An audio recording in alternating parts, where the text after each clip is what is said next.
Kayak sampean tak suruh-suruh itu kan berat. Tapi Allah menyuruh dirinya, aujaba ala nafsih, kataba rabbukum ala nafsihir. Makanya saya kalau baca Quran tuh sering nangis. Cara boleh dibahasakan tuh sekesatria itu Allah ngelola alam raya ini. Itu Mbah Mun guru saya sering bilang, Islam tuh gak pernah trauma sama orang kayak jenengan. Traumanya tuh sama orang khusyuk, orang bener. Itu bikin trauma Islam itu. Itu Jalaluddin Rumi pas mau meninggal tuh santri-santrinya nangis. Terus kata beliau, kamu harusnya gak usah nangis, kamu harusnya seneng. Kamu punya guru yang sekarang mau ketemu sama yang sangat dicintai. Kamu itu santri bodoh betul. Gurunya mau ketemu yang dicintai kok kamu nangis. Ayo tertawa semua. Tapi kalau kamu praktekkan, di bengkolan orang banyak kamu.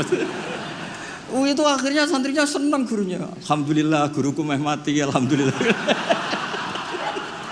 Assalamualaikum warahmatullahi wabarakatuh. Alhamdulillahirabbil alamin wassalatu wassalamu ala asyrofil mursalin sayyidina maulana Muhammadin wa ala alihi washabihi ajmain amma ba'du. Niki nderekaken tuh ngikuti yang diinginkan Abi Quraisy. Terima kasih Pak Nazar karena sudah jenengan bingung semua. Jadi kalau jenengan ingin Islam legal formal ya ikut Pak Nazar karena Menteri Agama itu yang ngatur Islam secara legal formal. Kalau ikut saya berarti ya ilegal. Saya tadi guyon sama Pak Quraisy, menantunya itu bangga karena mertuanya bisa maksa Gus Bak datang ke sini. Begini ya, jadi neladani Rasulullah itu yang gampang-gampang saja. Nabi itu dalam keseharian itu biasa sekali, tapi hasilnya luar biasa. Kalau jenengan semua memang benar-benar biasa itu. Nah itu juga bagus karena nggak ingin nyaingi apa? Nabi. Itu Mbah Mun guru saya sering bilang, Islam tuh nggak pernah trauma sama orang kayak jenengan. Traumanya itu sama orang khusyuk, orang bener. Itu bikin trauma Islam itu. Karena yang ngaku Nabi, yang aneh-aneh itu yang kayak Nabi mesti yang khusyuk-khusyuk. Yang kayak jenengan tuh mesti tidak bisa. Karena untuk jadi kiai saja orang nggak percaya, apalagi jadi Nabi itu. Jadi maka bersyukurlah karena Anda tidak mungkin mengaku sebagai nabi apa? Palsu. Karena untuk jadi kiai saja orang nggak percaya. Saya tadi pagi saya setiap kesini itu mesti ngaji dulu di Begi. Jadi setahun itu pasti sudah lebih dari 3 kali. Bedanya nggak ketemu jenengan. Begini, saya tadi ngaji sama bareng-bareng Pak TGB. Beliau baca Itqon, saya baca Al-Muhaddam. Ini saya cerita yang ringan-ringan. Sekarang kan baru rame misalnya ajaran akhlak. Allah sendiri itu kalau boleh dibahasakan itu paling berakhlak. Saya beri sekian contoh betapa Allah itu sangat menata tata krama. Kata Allah, saya ini Tuhan. Inni haramtu zulma ala nafsi wa ja'altuhu bainakum muharraman. Kedzaliman itu saya larang, bukan pada kalian saja, saya sendiri melarang diri saya berlaku apa? Zalim. Terus Allah diceritakan oleh Rasulullah SAW, kata Nabi, Innallaha hayyun karim. Allah itu pemalu. Jadi malu, ini ada Pak Luqman Hakim. Malu kalau ada orang mengangkat tangan kemudian nggak diijabahi. Saya malu, orang itu sudah ngangkat tangannya, sudah gini kok enggak saya kasih. Terus contoh lagi, ketika Anda merasa aktor pemberi sedekah, aktor apa? Itu Allah mengistilahkan dirinya itu mangdalladzi yuqridu wa qardan hasana. Siapa yang mau menghutangi saya? Ini Allah zat pemilik langit bumi yang punya semuanya, tapi mengistilahkan dirinya siapa yang mau menghutangi saya? Siapa yang mau menolong saya? Intan surwa yansurkum. Sehingga posisi adab ini yang dipakai di pesantren, di semua tradisi kita. Saya kalau merasa di sebagai narasumber mungkin saya tidak mau ngisi karena itu jumawa. Tapi kalau merasa disuruh menantunya Pak Quraisy, Mas Fikri tadi, itu berakhlak sekali. Seorang Gus Bah disuruh sama Fikri Segaf. Oh itu berakhlak sekali itu. Yang nyuruh yang nggak berakhlak itu. Ya Pak Alwi siap itu, keponakan antum itu yang nggak berakhlak itu. Jadi dulu Islam itu segampang itu.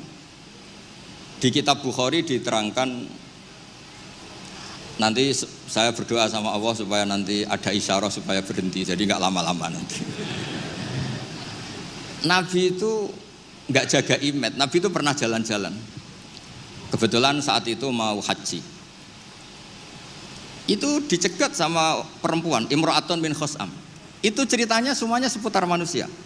Imra'atun bin Khosam ini cantik sekali. Kendali untanya Nabi dipegang terus. Kata Imra'atun bin Khosam, ya Rasulullah, inna faridatawa ala ibadi adrokat abi syekhon kabiron. Nah ini saya menunjukkan apal bukan karena saya pinter, bukan. Tapi memang pinter bener, maksudnya bukan. Karena kenapa saya nyebutkan Arabnya bukan apa? Karena nanti bisa dikoreksi Pak Kures kalau salah terjemah atau salah arti. Dan saya mohon doa jenengan ini Mas Lukman Hakim supaya jadi kiai. Abahnya tuh kiai, saya tuh ngefans sama abahnya. Saya sering baca soroh kata, makanya saya tagih. Jadi malah ngarang bahasa Indonesia. Abahnya tuh kalau ngarang bahasa Arab. Kayaknya jaga sopan. Kalau nyanyi abahnya kan nggak sopan, makanya terus dibawa. Itu ya bagian dari Islam juga.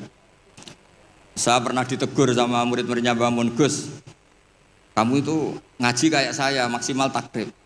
Kenapa ya? Kalau saya ngaji Wahab, kayak Mbah Mun, tidak sopan namanya. Di bawahnya saja, biar tetap apa? Sopan. Teman saya itu ngilhami saya sampai sekarang, bilang gini, Gus nanti jangan terlalu soleh ya, biar surganya sama saya, katanya.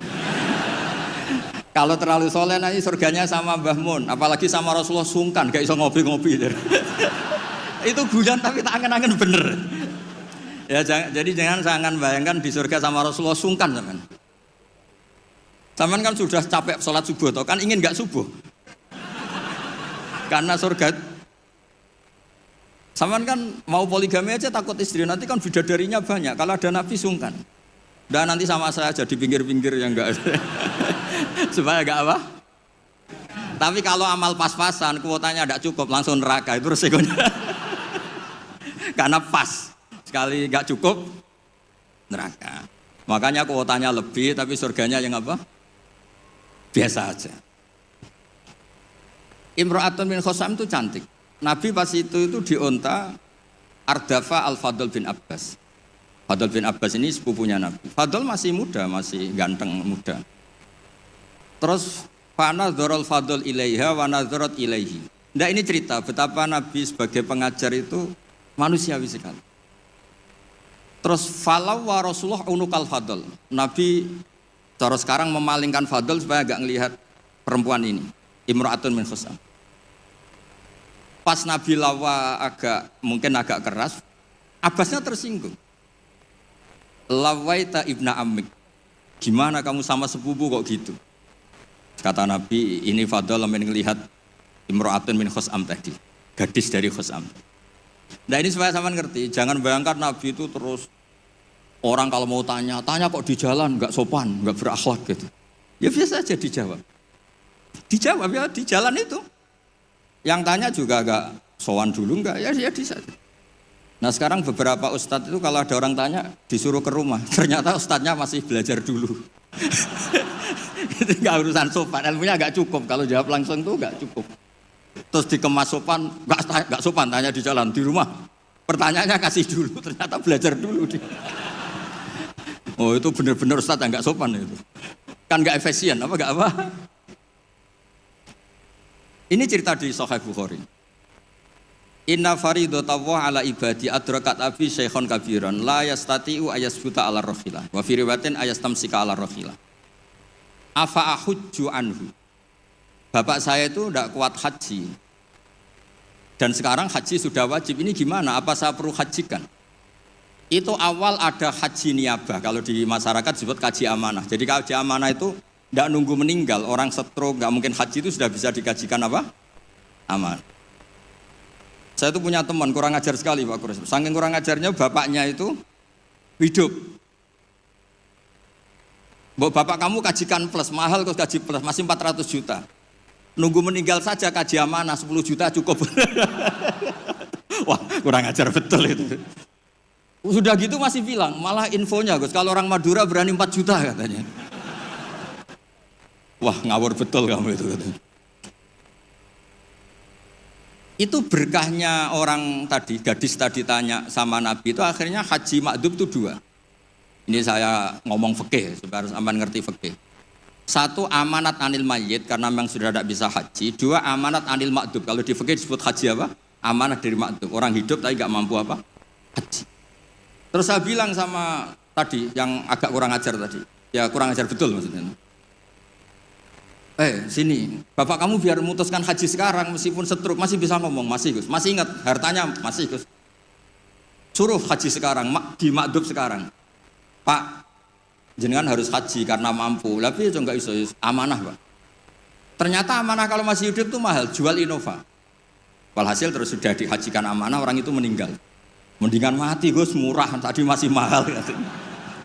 Terus saya bilang gini, nah ini saya ngomong fikih biar Mas Fikri itu nggak salah lah, milih dewan pakar saya itu nggak salah, memang kayaknya memang kredibel ini. Saya sudah pamit sama Abi Gures. Itu di Sajaratul Ma'arif ada babu dzikri manaqiban nafsi, babu dzikri rajuli manaqiban nafsi. Bab seseorang itu boleh menyebut kelebihan dirinya kalau itu untuk kepentingan umat. Buktinya Nabi Yusuf ngendikan inni hafidun alim, urusan keuangan pasrahkan saya, inni hafidun alim. Dan semua nabi mesti ngendikan inni lakum nasihun amin, saya ini orang yang punya niat baik. Jadi kata bapak saya kalau didik saya, tawadhu haram zaman akhir. Kenapa? Karena itu bentuk gak tanggung jawab. Disuruh mimpin negara gak mau, ngimami masjid gak mau, disuruh mulang gak mau. Ternyata karena gak mau tanggung jawab. Jadi tawaduk sama gak tanggung jawab itu bedanya sedikit. Sampean tawaduk apa gak tanggung jawab? Iya kan banyak orang tuh gak berani nyai. Wah saya dereng sakit gini, tapi komen. Kacau itu. Saya teruskan. Sehingga dulu yang dialami Nabi itu ya biasa. Sampai di Bukhari dibabkan berkali-kali. Babul futya fit thoriq. Bab Nabi itu biasa ngasih fatwa di jalan. Ada lagi dibabkan babu hajjil mar'ati anir rojuli. Biasanya di fikih itu kan pola ibadah lelaki sama perempuan kan beda. Tapi di bab haji niyabah, ini ada Buya Aksin Sakho. Itu perempuan boleh menghajikan bapaknya. Makanya diulang lagi babu hajjil mar'ati anir rojuli. Bab perempuan menghajikan lelaki. Kayak apa luar biasanya Nabi. Jadi Nabi itu kesehariannya biasa. Makanya Anda tidak usah khawatir misalnya di pesantren atau di komunitas Jawa atau di komunitas orang Timur, orang Indonesia. Mendidik akhlak, takut itu terlalu apa itu, gak usah khawatir. Allah sendiri itu yang paling sopan. Sampai bilang untuk dirinya sendiri, kataba rabbukum ala nafsihir rahmah. Kataba itu mengharuskan, Allah itu mengharuskan dirinya untuk berbuat kasih sayang. Coba orang diwajib-wajibkan itu kan berat. Kayak sampean tak suruh-suruh itu kan berat. Tapi Allah menyuruh dirinya, aujaba ala nafsih, kataba rabbukum ala nafsihir rahmah. Makanya saya kalau baca Quran tuh sering nangis. Cara boleh dibahasakan tuh sekesatria itu, Allah ngelola alam raya ini. Makanya dulu tuh banyak ulama itu pede. Saya tadi jagungan sama Pak Kures. Ulama dulu tuh pede. Kalau mau mati itu senengnya minta ampun, seneng sekali. Nggak kayak jenengan, hidup gak berani, mati ya gak berani itu. Wah, itu kacau itu. Mati itu dulu, ini cerita orang dulu.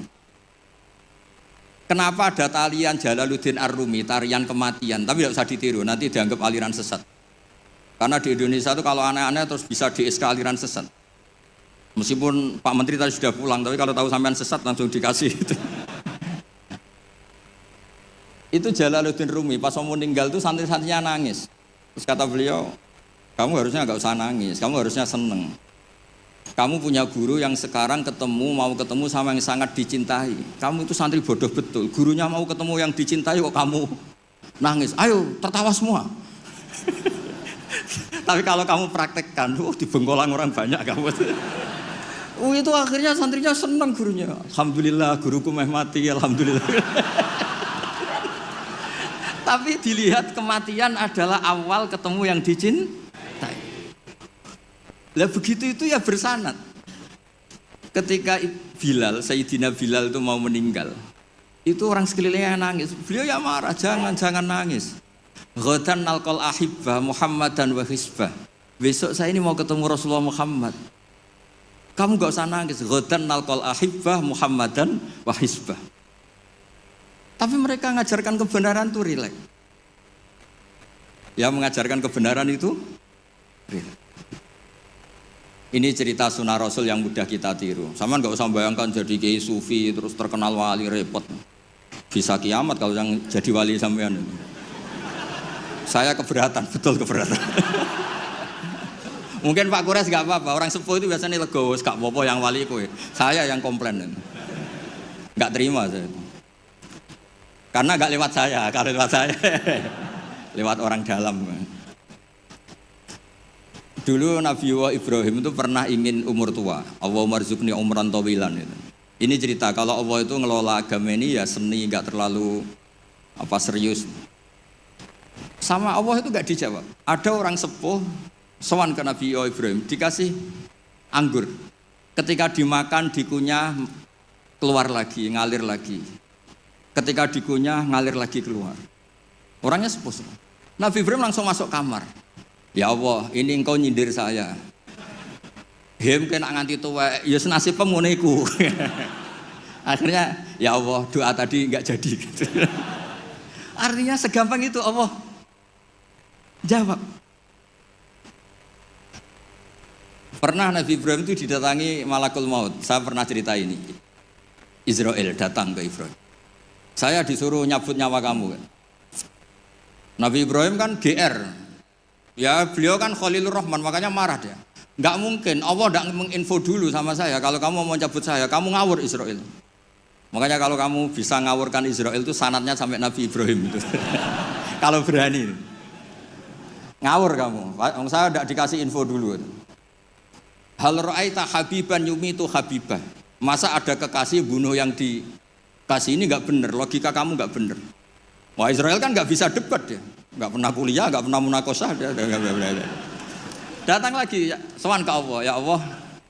Kata Nabi Ibrahim, kata Khaliluka, hal ra'aita habiban yumitu habibah. Masa kekasih bunuh yang dikasihin? Karena Ibrahim gelarnya kan Khalilur Rahman, apa Khalilur Rahman.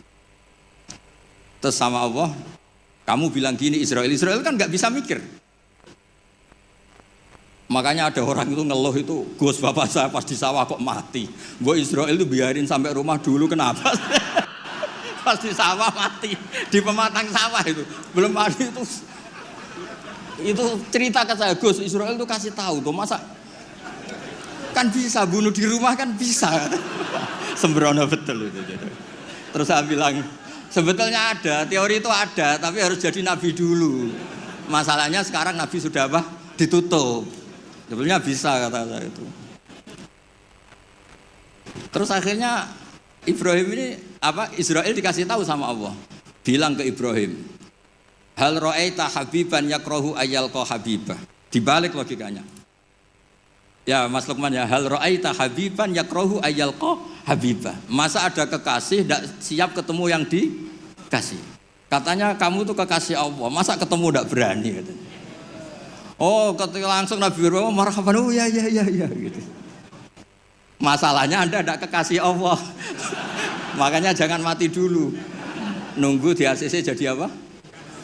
Kekasih. Nanti baru mati.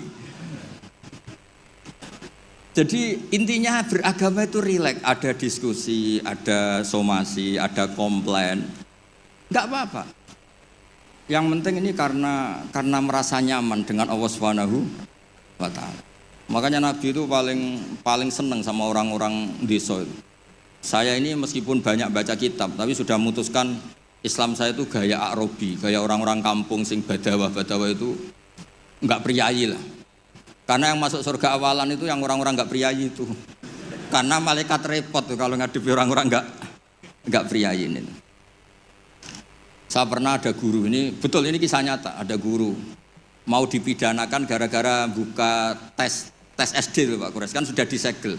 Sama dia dibocorkan supaya santrinya lulus semua, SD-nya lulus semua. Kan dikomplain mau dipidanakan. Ya karena saya di daerah saya kan ketua suku lah termasuk itu. Walhasil musyawarah sudah sowan Gus Bak dulu. Ternyata dalilnya tuh ngawur betul. Gus, nak gak apa-apa ya, buka gini gak apa-apa. Kenapa gak apa-apa? Wong ujian mungkar nakir dibuka kiai-kiai aja gak apa-apa, apalagi ini ujian. Ujian mungkar nakir kan sudah dibuka, amar buka. Waduh. Masa ujian SD gak boleh? Wah, kepala sekolahnya kan pusing. Jangan Gus, jangan diturutin, ini kacau, ini kacau. Ya saya bilang akhirnya, ya masalahnya kepala sekolah sama polisi itu tidak mungkar nakir. Jadi ya beda. Gitu Gus ya tak kira sama Gus. Dari ujiannya mungkar nakir saja bisa dia apa? Dibuka, bisa dibocorin. Masa ujian SD tidak boleh katanya. Makanya repot, kena orang-orang kayak gitu tuh repot. Nah orang Arabi itu logikanya seperti itu. Tapi jangan ditiru ya, tadi yang di Indonesia enggak boleh tetap kalau itu. Bisa di penjara kamu. Sudah miskin di penjara repot nanti. Sudah repot nanti. Ya kalau kaya kan agak bisa gimana gitu. Kalau miskin kan agak susah itu. Ya agak gimana ya, agak gimana-mana pokoknya kalau itu segampang itu. Ada orang Arabi tadi saya jagungan sama Pak Kures.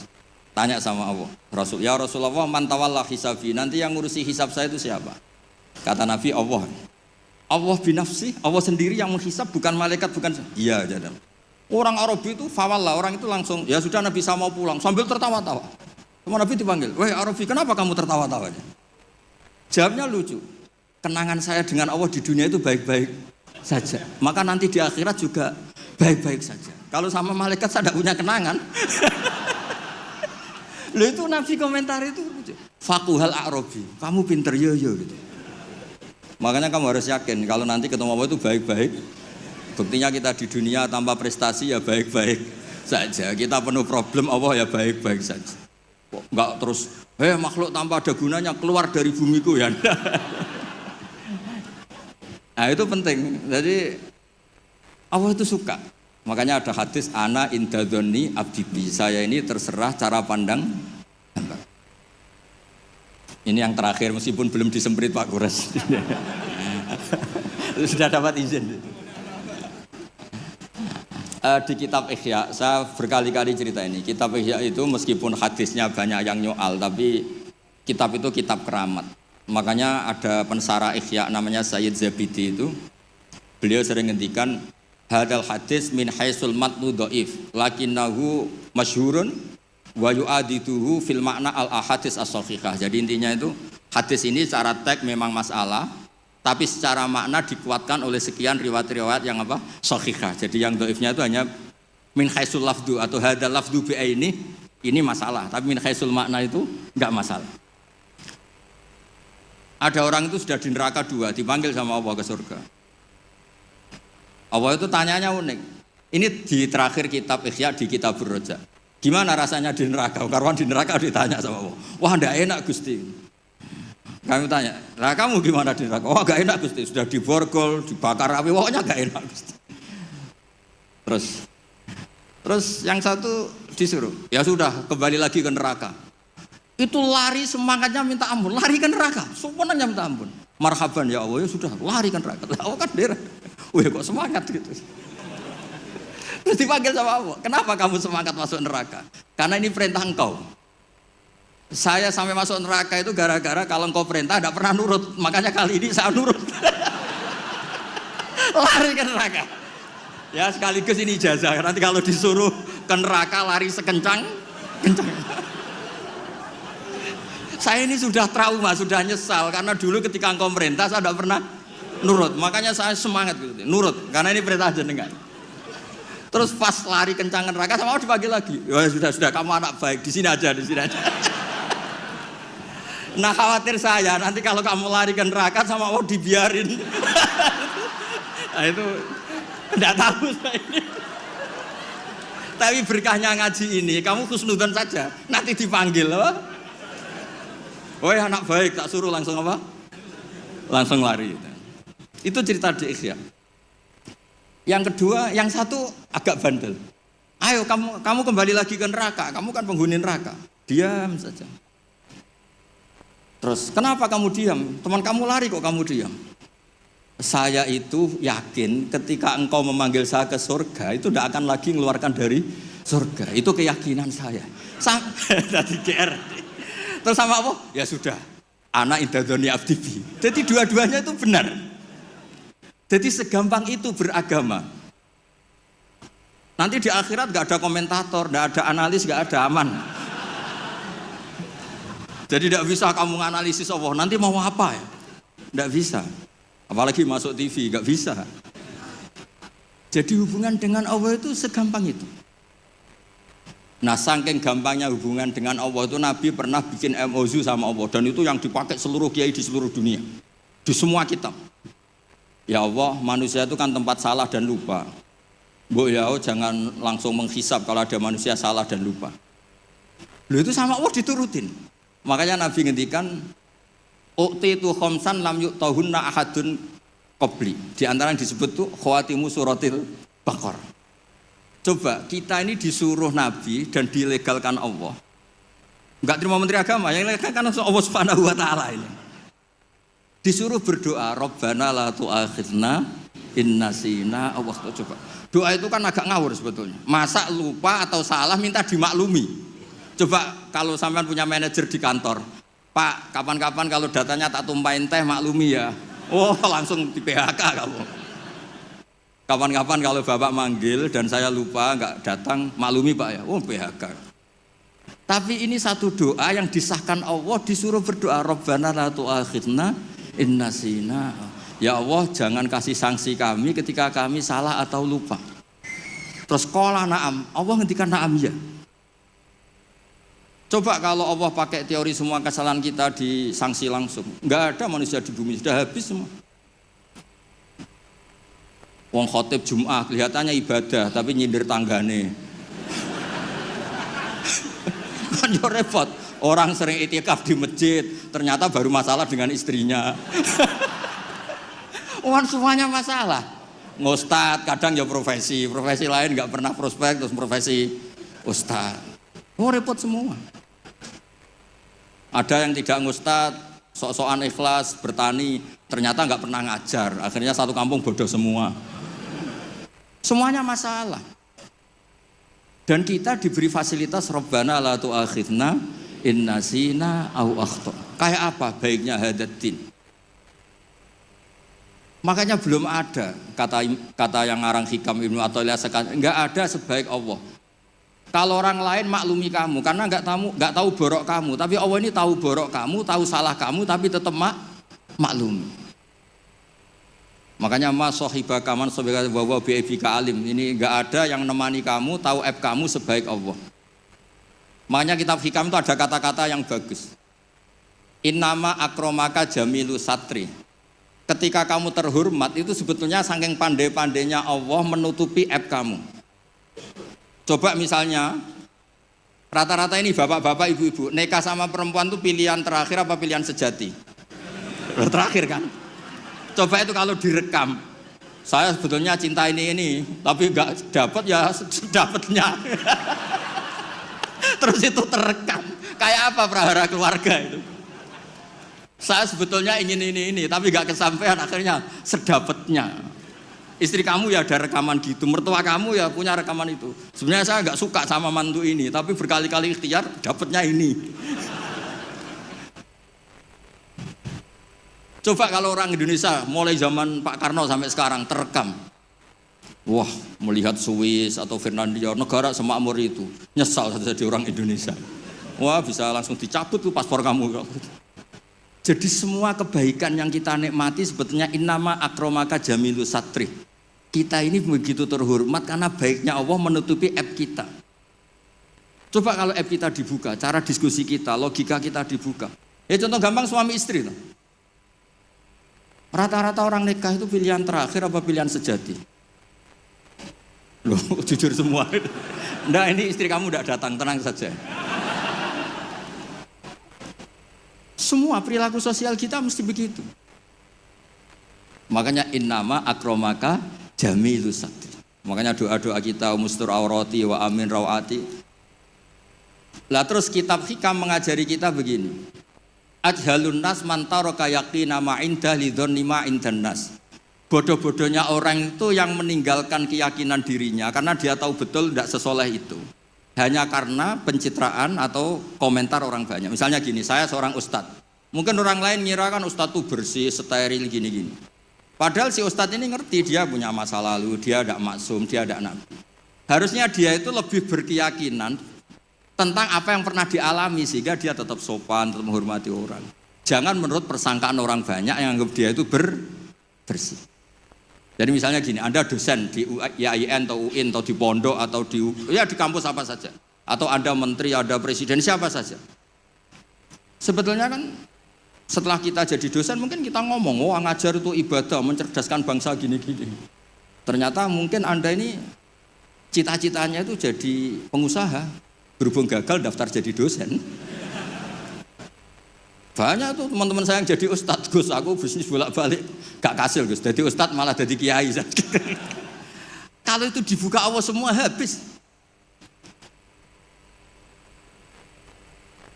Misalnya keluarnya menteri, wah enak jadi menteri, ditegar-tegur tok mbek presiden. Kalau itu direkam, wong saya, ini cerita saya terakhir, saya itu pernah ketemu kiai sepuh Pak Guru, sepuh sekali, temannya bapak, datang ke saya. Agak kacau betul ini, mentang-mentang temannya bapak sama saya itu gak bosok, saya tetap cium tangan untuk temannya bapak. Pas rame-ramenya MUI ngaramkan rokok itu. Gus, saya ini mau tanya jenengan, kalau jenengan jawab haram tak lawan. Waduh, kalau jawab haram tak lawan katanya. Kalau jawab halal tak ikuti katanya.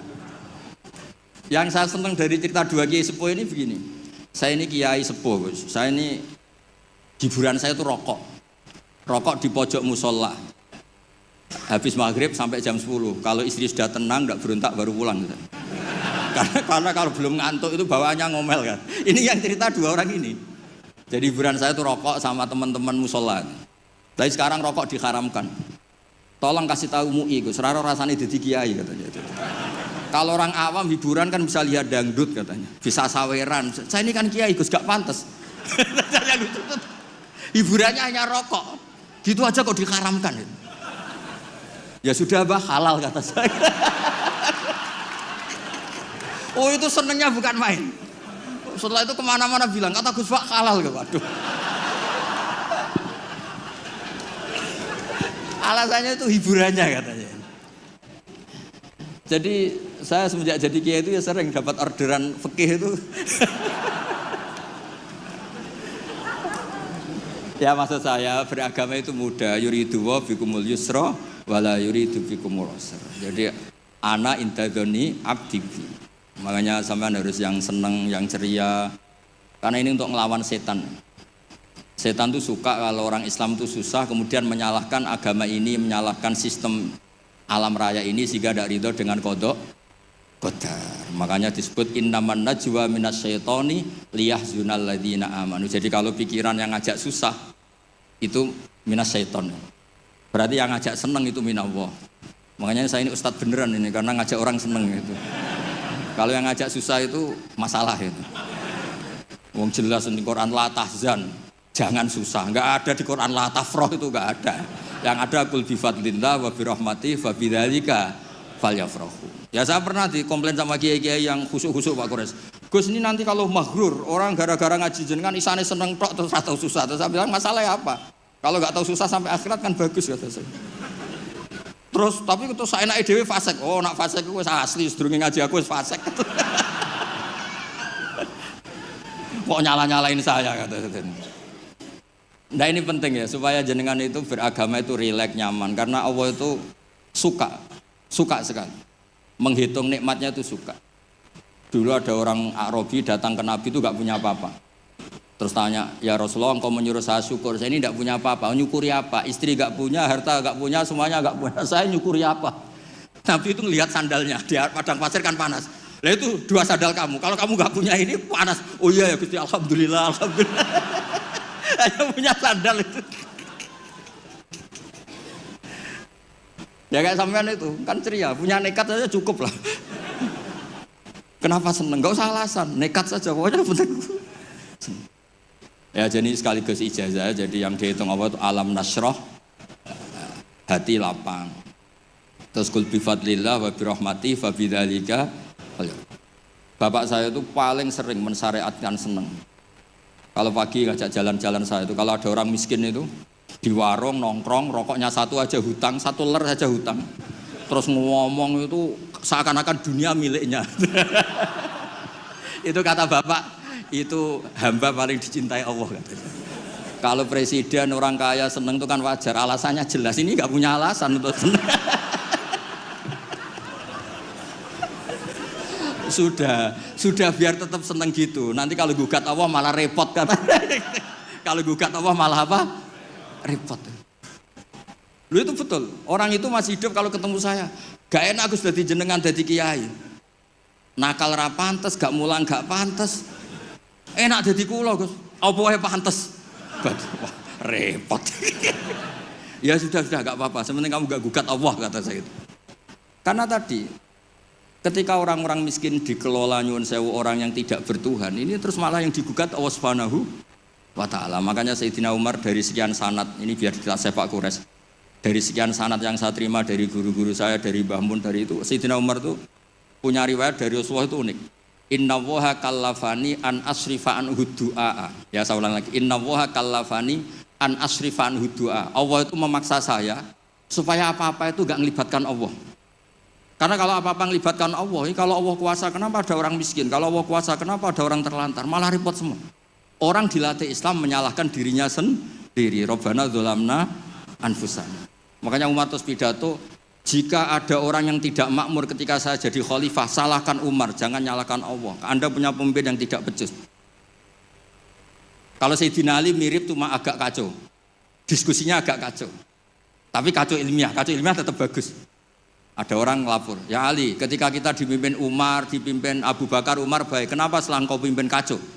Konflik, kata Ali, ketika Abu Bakar, Umar mimpin, itu rakyatnya baik-baik kayak saya. Pas saya mimpin, rakyatnya kayak kamu.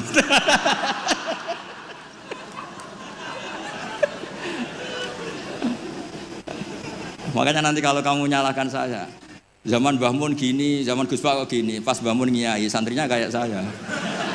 Pas saya ngiyai, santrinya kayak kamu. Nggih, ngoten. Assalamualaikum warahmatullahi wabarakatuh.